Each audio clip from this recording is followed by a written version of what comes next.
Welcome and thank you for tuning in. You're listening to the Beyond 50 radio program. I'm Daniel Davis. As we approach midlife, we really begin to start looking back on our lives and looking and discovering certain patterns and ways that we've been making the choices that we have.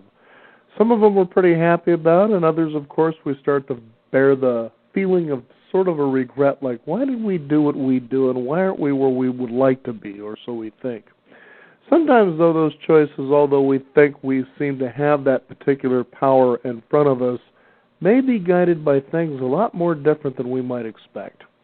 On the program today, we're going to be exploring a hidden power that we have within us. And sometimes, for some of you, it might take a stretch of the imagination to realize that this is a reality that we just may have to explore. After all, if you've explored the other ones and haven't come up with any answers, maybe it's time to see something different. On the program today, we're going to be talking with an international speaker, counselor, and consultant who lectures throughout the world on the power of eternal consciousness and personal energy. She also has a radio show known as Living Your Quantum Success. Today, I'd like to welcome to the Beyond 50 radio program the author of the book, The Hidden Power of Your Past Lives, Revealing Your Encoded Consciousness. Our guest today, Ms. Sandra Ann Taylor. Sandra, thank you for joining us here on the Beyond 50 radio program. Well, thank you, Daniel. It's my pleasure. Now, this cute little book, I had it. I finally picked it up one night, and I just couldn't seem to put it down because you made such interesting common sense with what you had here. 20 years plus you've been doing this. Yeah. And there's a lot of reality about what you're talking about, especially in a day and age where quantum science seems to really begin to validate the ideal of energy going somewhere else, and it happens to be us. Tell us about that. Well, it's true, and a lot of people in the Western world are still very resistant to the thought that we've had past lives and we've, chosen to come back. A lot of people say, who would choose to come back to this? But, it's like going back to high school almost. Yeah, right. But that's basically a good metaphor because the soul longs to seek deeper understanding and heal things that have been disrupted in the past. And when we study quantum physics and the things about science that our modern world is revealing, we know that energy doesn't break down and matter just transforms.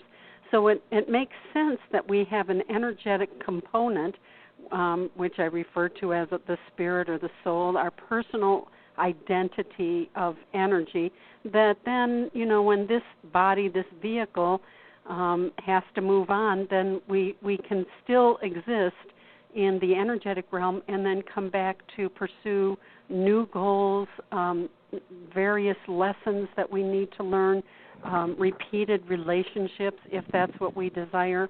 So when you really look at the logical things of it, there are many things that indicate that there are, past lives that we've shared. And many times I say, well, have you ever felt like more of a parent than a partner to your spouse? Right. Chances are you have been a parent to that person in a past life. There are lots of little indicators. Even if we don't do hypnosis and regression and readings, there are indicators in our present life about things, just in the patterns that we see. Mm-hmm.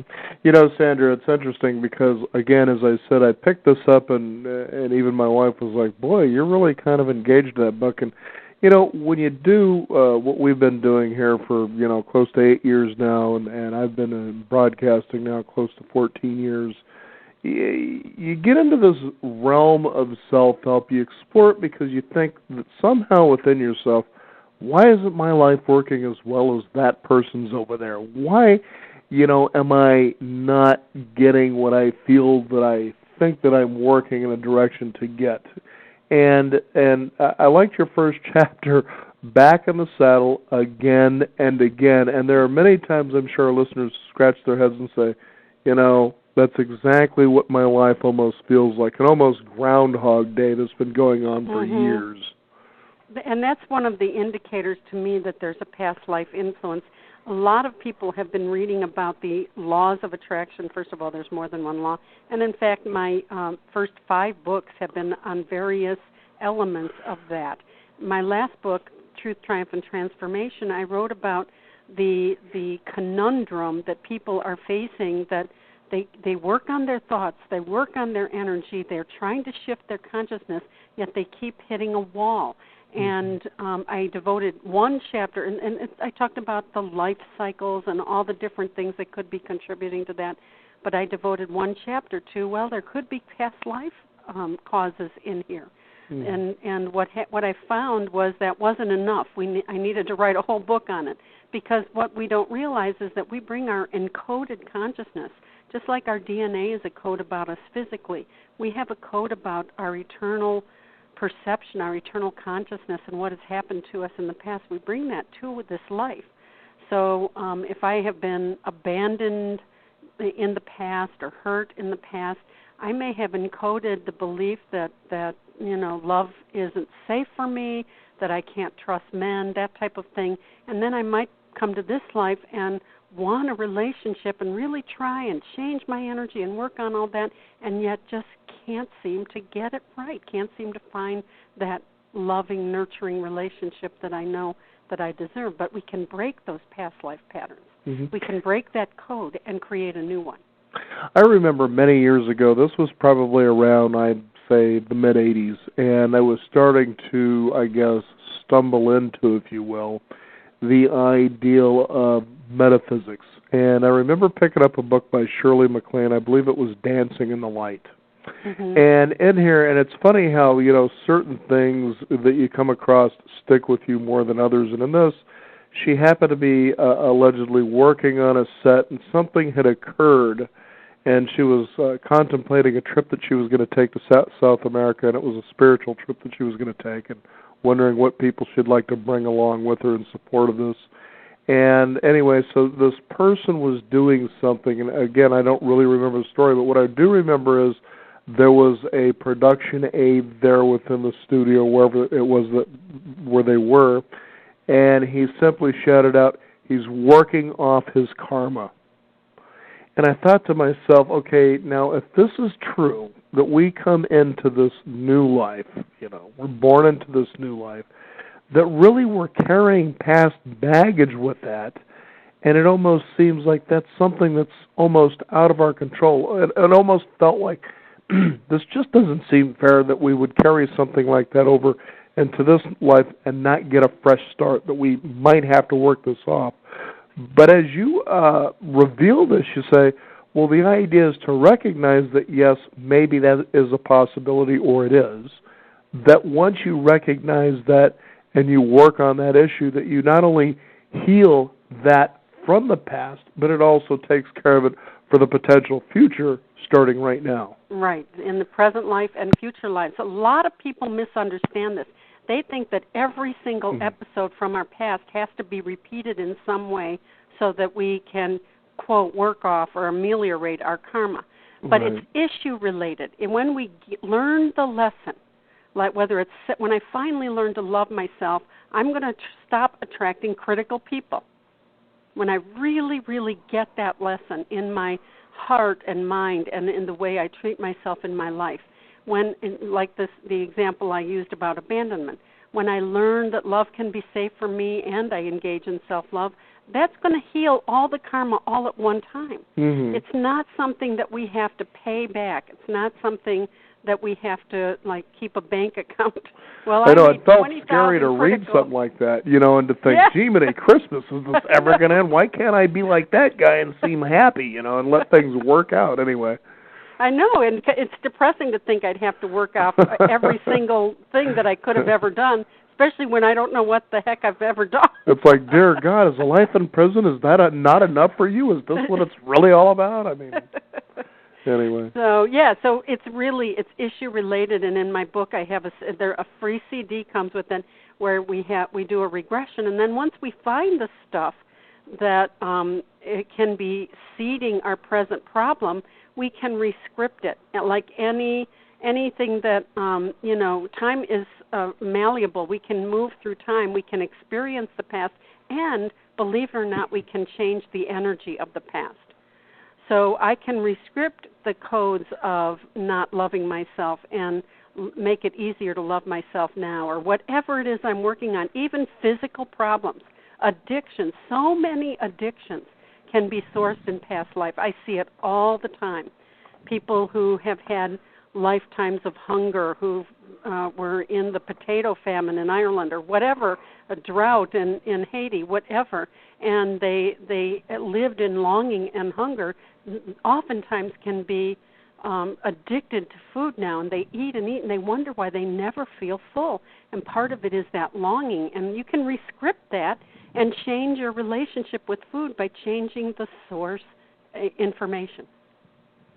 Now, I just have to ask, again, this is such a fascinating thing to explore, the reality that we may be repeating habits, again, paying off a karmic debt that could go back a lifetime or even several lifetimes. You hear a lot of people love to parrot cliches, that a thing that repeats itself is a lesson that we need to learn. Right. And sometimes we just don't get it. Yeah, and something becomes a cliche for a reason. Right. It has to make sense on some level. Exactly. Right? It certainly does. Now, how was it that you started, doing this kind of work? What was the turning point where one day you said, hey, maybe this is a direction to explore? I mean, because you do counseling, but, when a person decides to take a look at counseling someone or working with someone and say, let's take a look at your past life and see if there's any reason why you're doing what you're doing now. And it seems to actually work. And to me, it doesn't matter what it is. Mm-hmm. It's does it get the results? Is it effective? That's the way that I really like to see how things, it can work be out. Extremely effective. It can be extremely effective. I used to be a counselor in a private psychological practice, and I was interested in past lives for my own reasons. I had many respiratory problems and sinus problems, and I went to a class when I was like in my 20s, my first class on reincarnation. I said to the teacher, what could cause really bad sinus problems? And she said, in all seriousness, well, you must have been really snotty in a past life. Wow. That's one way to look at it.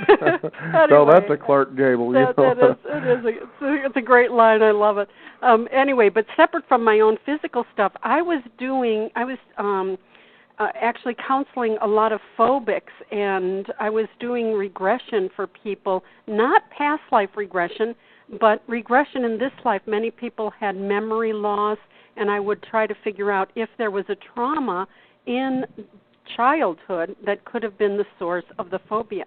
And so I actually had several cases, one of which I talked about in the book, where we spontaneously, even though I was just trying to go back to the age of 3 or 4 or 5, whatever, we spontaneously went back to a past life. Now, Brian Weiss, a friend of mine, who wrote the very first, he was very courageous. He's a psychiatrist, and 20 years ago he wrote Many Lives, Many Masters.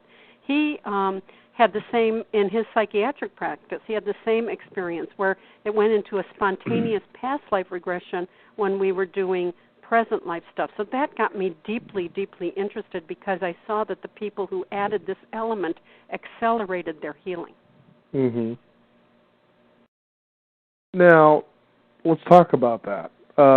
You give some fantastic stories, and you kind of put this together in each one of these, and they're all different yet the same because there's something that somebody's trying to dislodge. There's a freedom that we're looking for, so that we feel that we have an ability to master the life that we're in now to a whole different level, to evolve. I mean, that's what the soul's purpose is to come as, I love the way Alan Watts, philosopher of the 20th century, says that you are the universe becoming consciously aware of itself.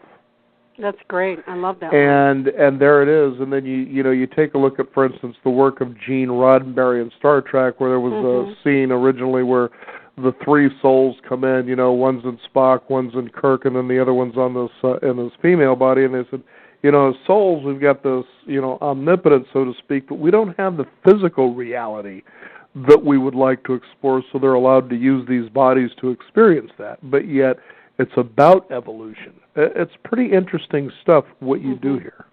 And I think that at some point in time we'll all just choose to be light beings, but I think. But not right now, because it feels pretty good to be physical. I was just going to say, one of the reasons we come back, though, is the desire to feel physical sensations. To eat food, to love, to have intimacy, to experience a summer breeze on our face, to do all of the things that we like to do. And the soul has the desire to experience. Now, there's a really great story that you have in here about a couple who's looking to adopt a child. Tell us about that. I actually had a couple of adoption stories in there. So, and now I talked about my own adoption story. Are you talking about that? No, this one here was about where a lady, there was just some real trouble about letting go. I couldn't remember that off the top of my head. And was this the one where she actually got pregnant then? I think so, yes. Yes, okay. I have a couple. I write about so many stories and have so many people and so many books. But right, I'm sure. This woman, now that I'm thinking about this woman, was adopting, and actually, in several of my books, as an adoptive mother, I'm passionately interested in this process, and I connect with people on that level. But yes, there was a woman who was interested in adopting because she couldn't get pregnant, and and here's a thing that I talk about in all my books. One of the laws of attraction is called the law of paradoxical intent, which says that the more desperate we are to achieve a certain goal, the more our desperate energy will actually push it away and create the paradox or the opposite of our intention. I remember reading that, too, and I shared that, and I said, this is amazing because you can see in this day and age how relevant that truly is. Oh, yeah, and economy, relationship-wise, every which way. So we have to let go of our desperation. And this woman who couldn't get pregnant was trying to adopt, and she was desperate about having a kid, and whether it's through adoption. And when she finally realized, and we worked on letting go of her need to have a child no matter what, we also looked into her past life. And what we found was so vastly interesting that she had a past life as a pioneer mother, and she had like 8 children all under the age of 10. And they were like crawling all over and crying and pulling on her skirts, and she was dragging water from a well or a river. And I just, when I got into her energy, I do a lot of past life readings as well. I just felt the exhaustion and being overwhelmed, and I felt I kept hearing her in her mind saying, I can't have any more kids. I can't have any more kids. And she felt guilty about that. She wanted to love her kids, but she was just exhausted running a house with a farmer husband and 8 kids.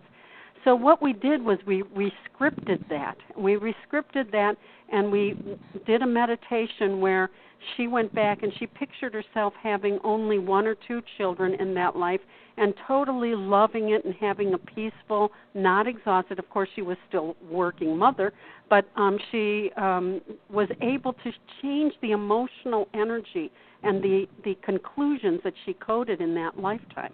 Well, this was in a seminar that I gave a couple years ago, about 2 years ago in the summer. And last summer I was in the same place. It's Lilydale, New York, a spiritualist community. And the same woman came up to me and said, you probably don't remember me, but I have someone that I want you to meet. And she took me over to her table at the restaurant, and she introduced me to her 9-month-old son. Wow. So it's incredible. She had this baby with only 1 ovary. After facing infertility problems, and then looking into adoption and just having all this desperation, she had to let go of the desperation, but she also rescripted the intention. We bring in karmic intentions, like I never want to be hurt and loved. So what happens? We don't find love. I can't have any more kids. We bring that in, and then we wonder why, no matter what I do, can I not get pregnant? Or can I adopt, or whatever? So this is a thing. We can shift our code, and I've just seen it over and over again. You know, and what makes all this so fascinating, too, again, is that, as you said, we state this question. You can spend your time building a career for somebody else in therapy, you know, trying to figure this out. And I'm sure that isn't something you want to really do, that you're looking for results so they can get on with their lives. That's and right. So can you. As the Buddha says, you know, you cannot become enlightened until all sentient beings are enlightened, you know, That's so right. why spend time with trying to enlighten one? Right. But I was just thinking also, and there's a great story in here when it comes to the sins. I remember the Ten Commandments, and it seems to me the one that we as humans seem to visit the most, or I would say break the most, would be that of judgment. Thou shalt not judge. Mm-hmm. And that is big. It makes the other ones look easy, really, in my opinion, to obey. But the judgment one is big, and you have this great story in here about a guy by the name of William. And I want you to talk about that one, because this one here, it fascinated me just because of its own elements of judgment and prejudice and inequity. It's amazing. Yes, I had a client come in, a young black man, and a very attractive. He was in the media here in the Cleveland area, and he wanted to expand his audience. He wanted to go national, and he was kept hitting resistance. And so he came in to find out what was the impediment there, if there was any blockage. And at that time, he told me about a dream that he persistently had. And dreams often reveal our past life information. Mm-hmm. And in that dream, he was an owner of a plantation in the South. I believe it was somewhere around New Orleans, but he had slaves. He wasn't brutal to them, but he was indifferent to their plight, and he would sell off husbands from wives and children from their parents and that type of thing. And we realized that this was definitely a past life of his, and what he found was that his karma now had him moving from one small market to another, separating from, he had to leave his kids or leave his family, you know, and he'd have to go do these programs or these various things in small media markets, and he couldn't settle down. And part of it was the return of the energy that he caused in separation of the slaves that he had owned. Now, he was a white man in that life. He was a black man in this life. This is often a reversal of roles that we do. But it was interesting that we did some rescripting, we did some changes, we did some affirmations, and towards the end of the session, he said, now I understand where my judgment comes from. And I said, what judgment? What? And he said, well, it's actually a prejudice. And I said, against whom? And he said, black people who were darker than he was. Extremely dark people. Right. And I was like, what? You know, I didn't know that went on. And he told me that actually it's not uncommon among blacks, but he was still holding on to the code of judgment. And so we released that. He was very liberated after that, and in many terms. And liberated is an unusual word to use, considering he had been a slave. a slave owner. But the fact is, he was in a state of judgment, and we have to realize that judgment has a very strict karmic cause. And if we judge others, we will come back and live through what we judge. So if I'm judging someone for being 400 pounds and thinking, oh, why can't they get their weight together, whatever, I am going to come back with a food addiction and not be able to control it. I am going to learn what that energy is like. So it doesn't mean that we have to, I don't have to stay with this alcoholic person and with this relationship because I'm not judging. I don't judge, but I can still honor myself. But judgment is very strict. What we judge, we will come back and experience. And another interesting story, and this kind of takes it that people kind of think, now, this sounds kind of silly. I mean, that's out there on the science fiction almost, but there was one story that you had in there about a woman who came back, and she's living in this life. Here I am now saying they came back. but she had a weight problem. Yes. And that was an interesting little revelation that had occurred there in a past life regression. Tell us about that one. Yeah, she was. She had been. We did a reading. I did a reading for her, and she had actually had many dreams of being in the flapper era. And she was very thin and beautiful and a dancer, and she had. Now, this was the 1920s we're talking about, right? Yeah. Okay. No, 1920s right. in a past life. Right. And she came to me at about 30 years old in this life, 25, 30 years old. Anyway, so she had a weight problem in this life, and we were trying to look at where that came from. So we did a regression and a reading and that type of thing. And what we found was that she was very thin and very active and vital in this age and time, but she was very judgmental of people who were heavy. And the man came up to her in a bar who was not even that he was overweight, but he wasn't obese. Mm-hmm. And she looked at him up and down, and he asked her out, and at the time of her flapper life, asked her out, and she looked him up and down and said, "I would never go out with the likes of you." Wow. And so she came back to see what that felt like. And now she was going through people judging her for her weight just the way she judged them.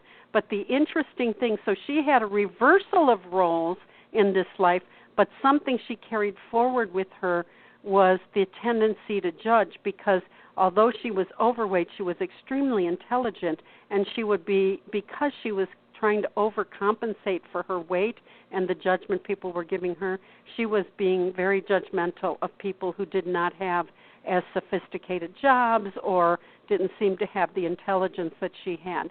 So she knew she had to work on two levels. She needed to change the code of judging people for their weight or their intelligence or anything, change that behavior, and she had to go back and rescript that she was kinder and more loving to the people in that life who had weight problems. Mm-hmm. She was able to lose the weight eventually.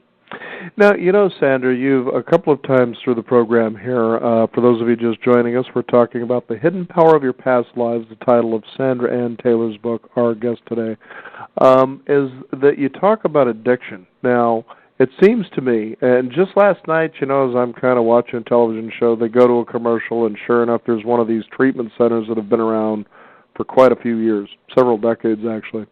And as I had read your book, and there have been others, especially, for instance, there's The Biology of Belief, and there's that addiction that's being looked at now that, in fact, that probably they've been off, these treatment centers, about saying that it's a disease, that you're powerless, you're hopeless, and so forth. Talk about your approach or your thoughts on that. Well, that was one thing that I've always disagreed with in terms of the 12-step program. I never like to affirm hopelessness. Yeah, because I was actually, I remember being at a workshop, and I remember, there was a time where I was using alcohol more than I should, and I thought, so I started in that process like everybody else, and I sat there going, okay, they're saying once I'm an alcoholic, I'm always an alcoholic, even if I quit and I try to change my life. And I think, what is the point of all this? Why don't I just keep drinking? So, but I could feel and sense the same, I guess, inherent attitude from the people within the group. Like, you just see them deflated, like, why even bother trying to heal? Mm-hmm. And really. Yet they have a lot of success in getting people off the alcohol. Right. But the reality is, you do have power over it. Right. You do have power, okay. and whether they also they couple. I don't have the power to do this, so I'm looking to my higher self or whatever God. I don't know what they use, but to do this for me. So they couple, that with some intention to connect with spirit, which I think is very valuable, but I never, ever think that it's good to affirm a powerlessness or helplessness. Now, in terms of addiction, they are finding that there are chemical components called neuropeptides, like galanin is released when we drink. And what happens when galanin docks in its receptor cells is the desire to drink more. Right. So we actually have to start to shift our physiology, and we can do that when we can release some past life codes, and we can also do that. A lot of times I just say, my body is, I affirm something like, my body is releasing neuropeptides of peace and joy and bliss or satisfaction, whatever it is, and a wave of peace and satisfaction is moving through me, so that I'm actually directing my body. And this is not in this book, it's actually in my Secrets of Success book, the neuropeptide affirmation. But I'm actually directing my body to create neuropeptides that do the opposite of what, when we get into an addiction, our body releases the neuropeptides that actually cause us to want more. Sugar is the same way. The more sugar we eat, the more neuropeptides are released that want us to have, that create us the desire to have more sugar. Now, in addition to dealing with this on a physiological level and dealing with it on a simple cognizant logistical level, like I'm choosing not to drink today and I have power over this, when we break the pattern, I've worked with so many alcoholics and food addicts and even gambling addicts that have had past life seeds. When we clear that, it's so much easier to do on the logistical and chemical level. Mm-hmm. Sounds like it. In your book you talk about the 6 karmic laws or steps. Tell us about those. Yeah, there are 6 karmic causes, and the first is desire. Desire, is the reason, like I said, we come to the earth to, have sex, do things, do things that are, have a hot fudge sundae. And so the first one is desire. Now, desire is fine, and people say, if you want to reach enlightenment, you have to give up all desire. But you know what? The desire for enlightenment is a desire in itself. Am I right? I desire to walk on water. That makes me better than everyone else. Hey, it's still a desire, pal. One of the karmic causes is the desire. It's when we become attached to our desire that it turns into stuff like having lessons and having to surrender. So the next one is second karmic cause is lessons, the growth and learning that our soul longs for us to learn and grow and experience and become wiser and kinder and more compassionate. And so, and then the third one is repetition. Now, this comes from deeply indoctrinated longing and familiarity. If I've been an alcoholic in one life, I may become one again. Mm-hmm. I may even be addicted to relationships. I've had people come to me in a karmic a pattern of repetition where they're addicted to relationships and in fact, maybe have just met one person and they become obsessed with that one person. And they don't realize they're repeating a life where that person was a strong, intimate influence in their lives, and they led that life with great longing. All this can be rewritten. Now, repetition and the next one, compensation, are really strong patterns for addictions. Karmic compensation is when you have an extreme experience in one case, like constant hunger or, not having any sexual relationships. I've had people come swing, and compensation is like a pendulum, swing from, being promiscuous to being a nun, and then going back to being maybe a prostitute, and then being, mm-hmm. Not wondering why they can't find a relationship because they're compensating. And there's an energetic component to that. If there's shame, if there's need, if there's longing, even if there's just familiarity, we can repeat or compensate. So if there's perpetual longing, we may come back. I had a client who was severely agoraphobic and housebound, and she did a regression, and she found out that she was a traveling salesman in a previous life. Couldn't stand traveling anymore. Couldn't stand it. She kept, every time she had to leave home, she just kept saying, I wish I could stay home. I wish I could stay home. And she created a condition in this life that allowed that wish to come true. It's amazing how powerful those codes can be. But we were able to totally get her out and driving around and flying around. The next karmic cause is retribution. Now, that sounds like payback, but it's not. It's just a return of your own energy. Oh. So, yeah, it's not that the world is paying you back. It's that you are paying it forward. If you have mistreated somebody in the past, then your soul longs to learn how that feels like so that you won't do it again. So if you've been, brutal to someone, you may be in a life where one of your parents has been brutal to you, and it's entirely possible that this is your soul's choice to find out what that energy feels like, because you may have been that way to them. Now, this freaks people out sometimes because they think, I don't want to learn anything that I've ever done bad. But what we have to realize that in every life, given the culture, the psychology that we were born with and grew up with, given the times and the energy of the times, we did the best that we could. Now our soul is giving us opportunities to learn how to do things differently. Mm-hmm. And the final karmic cause is service, and that is just when we come to do and to bring enlightenment, peace, happiness to others. We can do it personally within our own family and the friends that we know, or we can do it on a more social and humanitarian basis, and that is what I call sacred service, when we give to the earth and to the people around us in a more global way. And definitely, as people live in that, and they live in it authentically, don't do it because you're looking for attention or whatever That's right. Case may be. If you're actually doing it to look for attention, you're encoding karma of low self-esteem, right. that I'm not valuable just as I am. Yeah, look at me, I did this for somebody. The thing is, especially this day and age, you must really have a long line of people that must be waiting to see you when it comes to, this day and age, especially here in America. There are people that, they're losing incomes, they're losing homes. You're seeing a lot of this Occupy Wall Street stuff. Mm-hmm. And it's interesting that, like, for instance, earlier in the show, you talked about the law of attraction, and then as people go to pursue that, generally it seems to be the pursuit of money. I say generally.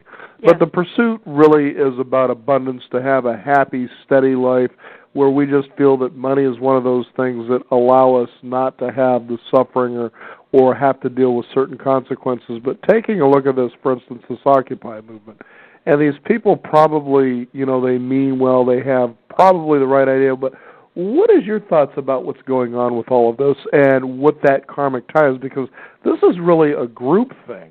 Mm-hmm. And I say that because I remember some years ago I was interviewing a gentleman out of Portland, Oregon, who had wrote a book called The Mass Hysteria of George W. Bush. And he says, this guy literally, he could be, and it was interesting to read this book because it got me thinking about some things. Here's a guy that comes into a presidency that generally went out with one of the lowest, if not the lowest, presidential rating of any president in history, that basically gave everyone the feeling, I'm going to do things with my administration any way I want to, and there's nothing you can do about it.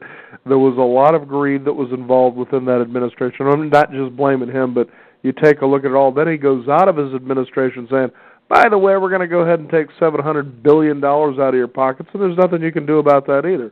Have a nice life. But he was contending in his book that we may have karmically brought this guy in to learn the ultimate lesson really about ourselves here in America. What are your thoughts on something like that? I absolutely 100% believe that the economy we're going through nationally and, in fact, internationally, I speak all over the world, it is not just happening here, and that we are in what I call the shared consciousness and a shared karma. And there is a lesson here.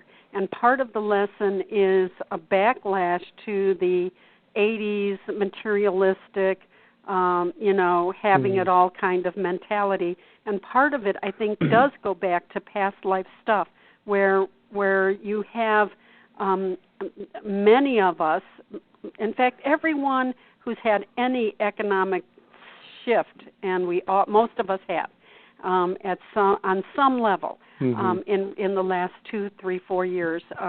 Anyone who's had an economic shift has probably had some time when they have had what I call a reversal of fortune life, where they lost everything.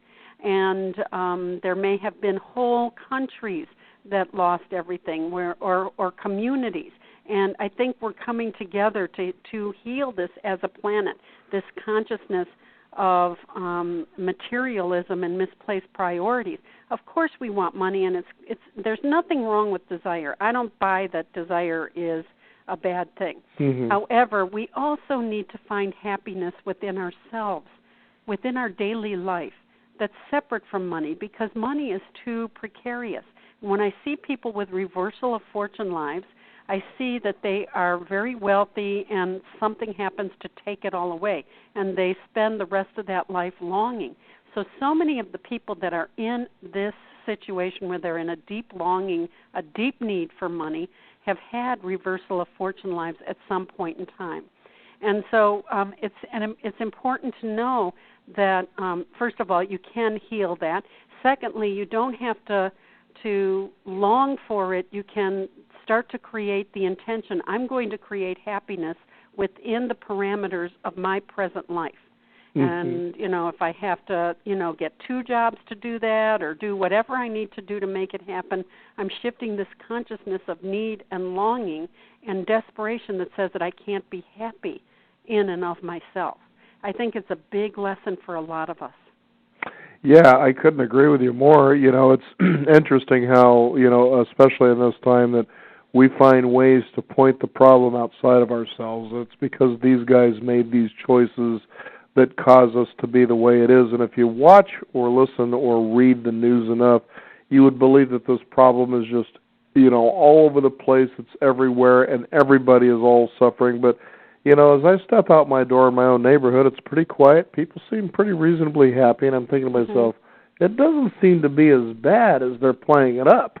Well, I have to say, my husband is a union man. He's a VP of a union here, and it is, a lot of people the businesses are closing. A lot of people are in stress. But, yes, whole neighborhoods, whole occupations are fine, or at least getting by. Mm-hmm. So, but it is a schism in our society, and those people who are making enough money have to, and this is, when you talk about the bank bailout and Bush and all that stuff, those people who are making it, the lesson for them is to have the compassion to say, let's figure out what we can do for the people who don't have it. Right. Instead of just dismissing it and trying to push them under the rug, let's get some solutions here. Mm-hmm. I know, as they had said back in the bailout days, $700 billion, just think if you actually gave that money allocated out to people losing their homes. They're losing them because of reasons that really just kind of went beyond them. It could be medical costs. One of the biggest reasons for bankruptcies in America is medical bills. Mm-hmm. It's amazing to think about that, but to also say, here, this is possible, but it's interesting how all this stuff comes up and triggers a lot for a lot of people. It does trigger a lot, and there is a shared consciousness and a shared karma, and those people who are trying to dismiss it and not take care of their brethren, their fellow earthlings here on this spaceship Earth, not that they have to give their money away, but let's find a solution for everybody, because, the auto industries have closed plants, the textile industries, everyone's moved out of town, out of the country, so that they could pay pennies on the dollar. Mm-hmm. And they haven't lowered their prices. They're paying a tenth of what they used to pay to make something, but see, the reality is there is this level, this whole group consciousness of just make as much as you can, and those people are going to come back and be on the receiving end of this. Well, I couldn't agree with that more, that's for sure.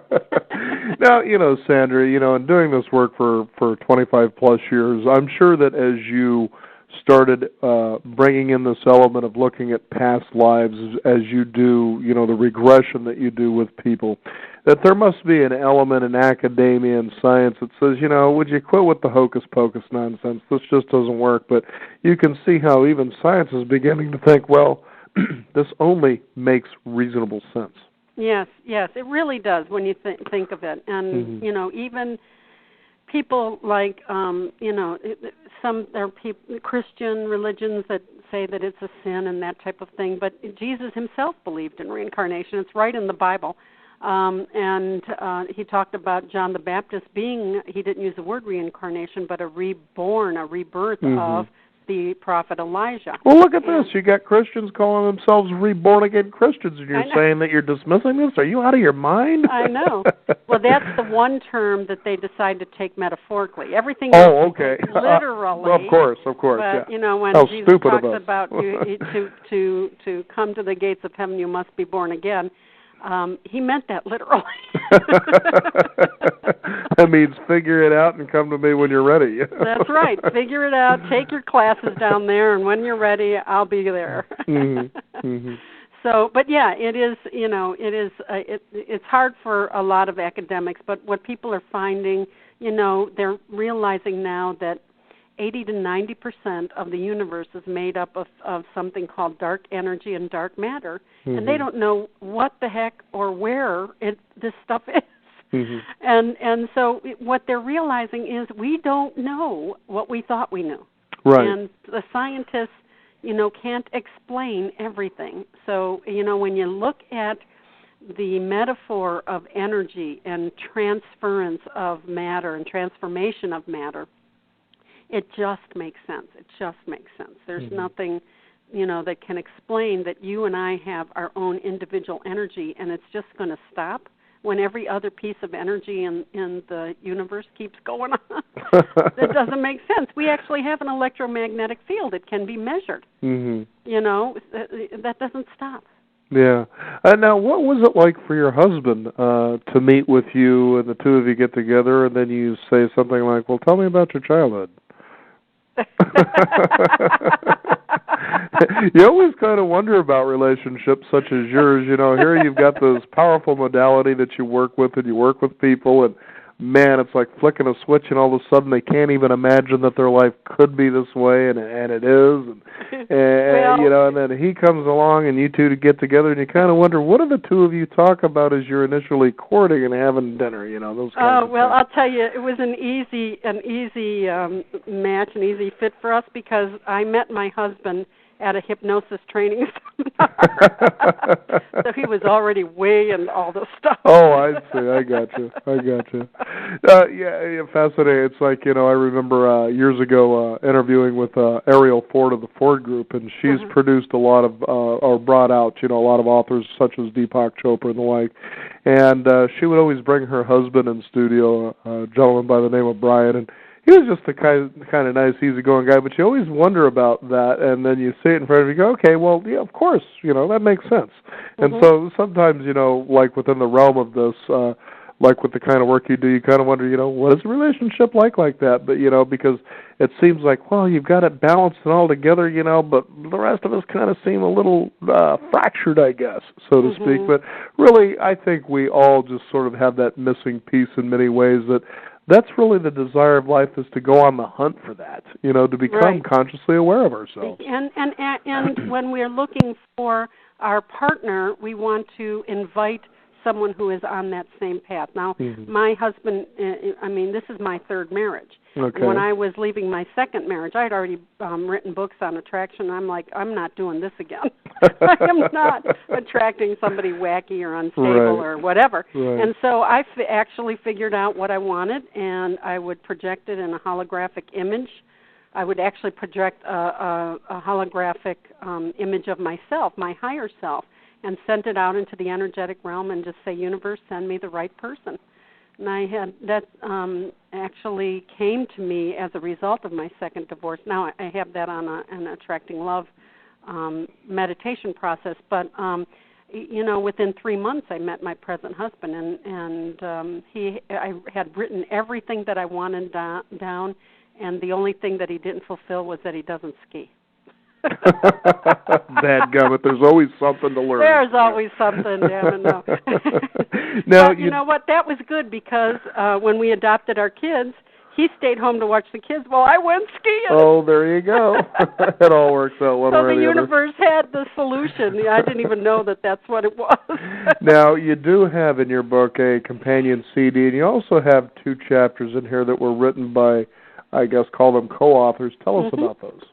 Yes. One of them was written by my sister, Sharon Klingler, who has written books herself, and she's an internationally acclaimed medium. I love her demonstration work, and she wrote a chapter on connecting with your past life guides. And we do have guides from our past lives that have that are in the energetic realm, and they stay with us. They are actually there to give us information of past life occurrences, events, emotions, and codes. So that was an important chapter that I wanted to include. And the other one was written by a friend of mine who's a healer in Lilydale, New York, and he does restructuring, and he does stuff that uses a lot of affirmation. So I asked him to write a chapter on using affirmations both to release toxic attachments and toxic patterns and strategies from the past, needs, like the need to be perfect, anything that you might have that might be in your code that you don't know it, and then to make life declarations where you forgive yourself, you open yourself to your spirit's capacity to attract love, to create, to be communicative, to be expressive, all of this stuff that we can do to affirm our present spirit's capacity to change the things, the patterns that we're in, and open ourselves to a whole new experience. So I thought both of these people had been influential in my past, so I wanted to include them. And Tom Kratzley is from Lilydale, New York, and Sharon Klingler is at starbringerassociates.com. So. Very good. Yeah, the Hidden Power of Your Past Lives is the book. Now, again, like I said, I want to let the listeners know, this was one, I picked up again. In this business, you read, you encounter a lot of people that, that do a lot of sort of the same work, if you will. So you almost get this feeling like you've heard it all. But I always say, but if you just try one more time, there may be something that you have heard, but you're just going to hear it differently. And that is the moment that you find, liberation and enlightenment, because it's that next step at that right moment. And what I liked about it is that it really tends to be very practical. It's very down to earth. It's not out there with a magic wand like you tend to see some practitioners with. But I have to ask you, in all the years that you've been doing this work and all the encounters that you have, is there generally, with a lot of us, a consistency in the one thing that somebody comes to work on? Yes, almost everyone has one particular issue that is just gnawing at them, or that they keep hitting a wall. Some people, career is fine and relationship is next to impossible. Some people, it's the other way. And there are some people that have just a slew of everything. These are people that have, they have health problems, they have relationship issues, they have money issues. And when I see a person in this kind of life, I think this is what I call a life of initiation. And that is where the transformation of the soul is so deep, you're moving on to the next level of enlightenment if you take the opportunity to learn from all of this stuff. Anyone can be in transformation in any venue of their life, work or relationship, money, whatever, health even. But when a lot of this funnels into one short period of time, when people really work on it, it's like going through the hourglass. On the other side, it just breaks open into a massively enlightened state of mind. So even for your listeners who are in great difficulty, do not give up. Never give up, because your soul is with you. Your soul is longing to help you through this, and you can get direction and information, meditate, invite the angels and spirit around you, and you can get through it, whether it's one issue or a lot of them. Wow. Seems like a lot for us to do, so I don't see why anybody would have an issue of boredom. No. Sandra, if you can, for our listeners out there, go ahead and let them know what your website is. Okay, yeah, you can get me at sandrataylor.com. And I would like to offer your listeners, if it just occurred to me, for the first 3 people that email me at the contact page of sandrataylor.com or .net, I got them both. If you email me your address at the contact page, for the first 3 people, I'll send them a copy of The Hidden Power of Your Past Lives. Sounds like a pretty good thing for people to be getting a hold of. Again, the book is The Hidden Power of Your Past Lives. And that is revealing your encoded consciousness, something that we all should be able to do so we can move forward. Sandra Taylor, I'd like to thank you for joining us here on the Beyond 50 radio program. Give your website out again one more time. It's sandrataylor.com. Thank you again, Sandra, for joining us here on the program. Thank you, Daniel. My pleasure. We want to thank you, the listeners out there, for tuning in. This is Beyond 50. Be sure to visit us at our website at beyond50radio.com. The number 50. Sign up for our free weekly e-newsletter. I'm Daniel Davis. Again, thank you for joining us, and remember, live your day past